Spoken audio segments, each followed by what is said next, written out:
lueur d'espoir qui laisse entrevoir un potentiel retour au calme en RDC. Réunis à Washington, les ministres des Affaires étrangères congolais et rwandais ont procédé à la signature d'une déclaration de principe visant à restaurer la paix dans l'est de la RDC. La dite déclaration signe l'engagement des deux pays à élaborer un avant-projet d'accord de paix d'ici le 2 mai prochain et de s'abstenir de fournir un soutien militaire aux groupes armés. Pour le chef de la diplomatie rwandaise, Olivier Nudungire, cette déclaration de principe ouvre la voie à un accord de paix définitif et donne un nouvel élan aux efforts en cours menés par le processus dirigé par l'Afrique.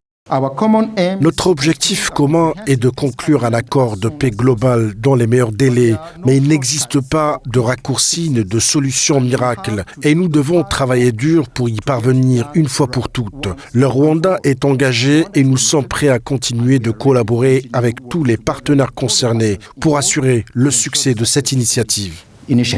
En janvier 2025, le ministère congolais des Affaires étrangères avait rappelé son diplomate en poste à Kigali et exigé que le Rwanda mette fin à toute activité diplomatique et consulaire sur le sol congolais. Mais depuis, les tensions semblent être en voie d'apaisement entre les deux pays qui, par cette signature, ont réaffirmé le respect mutuel de la souveraineté et de l'intégrité territoriale, leur volonté de résoudre les différends par des moyens pacifiques, de favoriser le retour volontaire et sécurisé des personnes déplacées, ainsi que de mettre en place un cadre d'intégration économique régionale. Pour la chef de la diplomatie congolaise, Thérèse Kayikwamba, la signature de la déclaration annonce un nouvel espoir.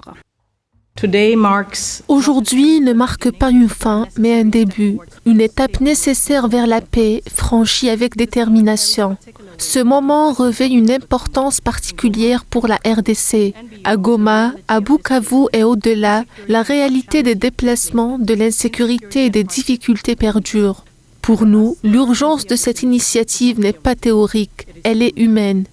L'Est de la RDC, riche en ressources minières, reste un foyer de tensions armées. Selon les Nations Unies, environ 1 million de personnes, dont quelques 400 000 enfants, ont été déplacés depuis fin janvier. Ce chiffre risque encore d'augmenter dans un contexte d'avancée sans précédent du M23 dans les provinces du Nord Kivu et du Sud Kivu.